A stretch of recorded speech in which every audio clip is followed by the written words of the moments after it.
Hi everybody, this is Craig Tanner for the Mindful Eye and the Community Assignment feature of the Mindful Eye website. This is the top select video for Community Assignment number 40. This is the image that was chosen as the top select for this assignment. It was created by Paul, who's an intermediate photographer from Ohio. And his backstory, Paul says this is his wife's church. He was helping her clean the church in preparation for Christmas. He had his Canon G11 with him, placed the camera on the floor, set the 2-second timer, took 3 different shots at different exposures, and blended those photos in Photoshop. Not to create an HDR feel, but to bring out some of the shadows without totally blowing out the highlights. And if what Paul was going for here was more of a photographic, sort of classic photographic feel in the context of extending dynamic range, I think he's done a really great job of achieving that feel in his post-processing. One of the things worth mentioning right away, its potential powerful takeaway from this video and Paul's process here connects to something that's come up at least a couple of times in the last few weeks on either the Daily Critique or Photo of the Week, and that's the idea of smaller cameras. In this case, the G11, it's very easy to imagine a smaller point-and-shoot type of camera. It would be easier to put it on the floor and have the camera balance without any other equipment needed. A lot of times DSLRs we'll have quick release plates on those cameras that we leave on. They're very hard to get on and off, and that might inhibit us from doing something like this because the camera won't balance, or maybe the lens is so big that the camera won't balance without a bean bag or something else. So just a reminder that carrying a small camera like some kind of point and shoot like the G11 that we're talking about today can a lot of times really open a lot of creative doors for us as photographers. Running along with that is the idea here of an extraordinary camera position. Another powerful potential takeaway from the video today is just considering extraordinary camera positions, and obviously low is one of those. I really love what this extraordinary camera position is doing for the composition. It's really emphasizing the beautiful space shape, repetition, and line repetition of the architecture of the pews in the church. And low to high will also take a subject and it will elevate it in the story or glorify it. And to me, it's no doubt in this image that the main subject, all this is leading up to icons of the church here. This is the main subject in the image, this area. And low to high is adding to the weight of those concepts in the story.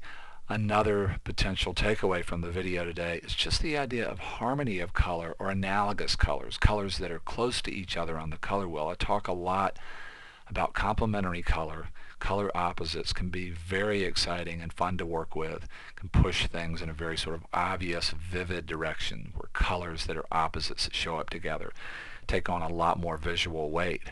But working with harmony of color, analogous color, can create a much more understated color palette that a lot of times can help us move into an image in a deeper way.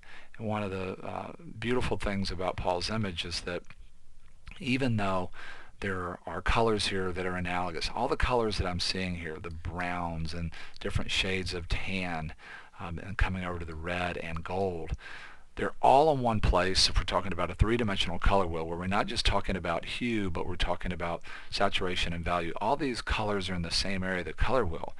But what's really powerful here is the way that Paul is working with harmony of color.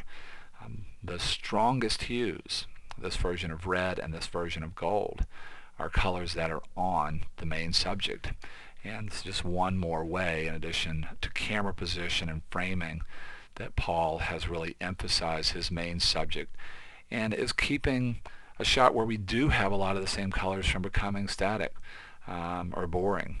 And so there are a lot of things about color theory here that I'm enjoying. One other thing that I will mention is that we never quite get to the feeling of a pure hue.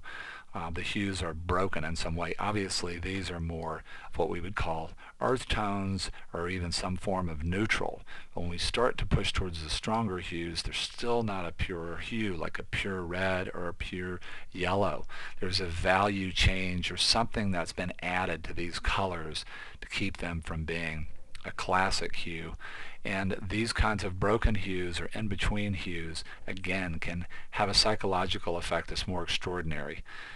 In the same way that harmony of color can sort of slow us down, broken color, broken hues can do the same thing. And the other obvious, real strong stabilizing kind of centering thing that's happening in this image is the fact that it is formally symmetrical architecture that has been framed and with camera position has been shot in a way that it is accentuating formal symmetry. Formal symmetry is where we can have a mirror image either on the X or Y axis in a shot. Interesting thing about this image is that the formal symmetry gets broken over here on the right hand side of the frame. This is cropped differently relative to the view that's closest to the camera versus the left hand side. But what's fascinating to me is in a lot of shots like this where everything is formally symmetrical and then one thing breaks that up, then that subject can just become overwhelming. That doesn't happen for me in this image, and I think a lot of it has to do with most of the high value in this shot is right in here, and that part of the shot is totally formally balanced. And in some respects, I kind of enjoy how when I get out to the edges, this does break things up a little bit, creates just a little bit of tension. I'd love to hear what other people think about the idea of the crop here.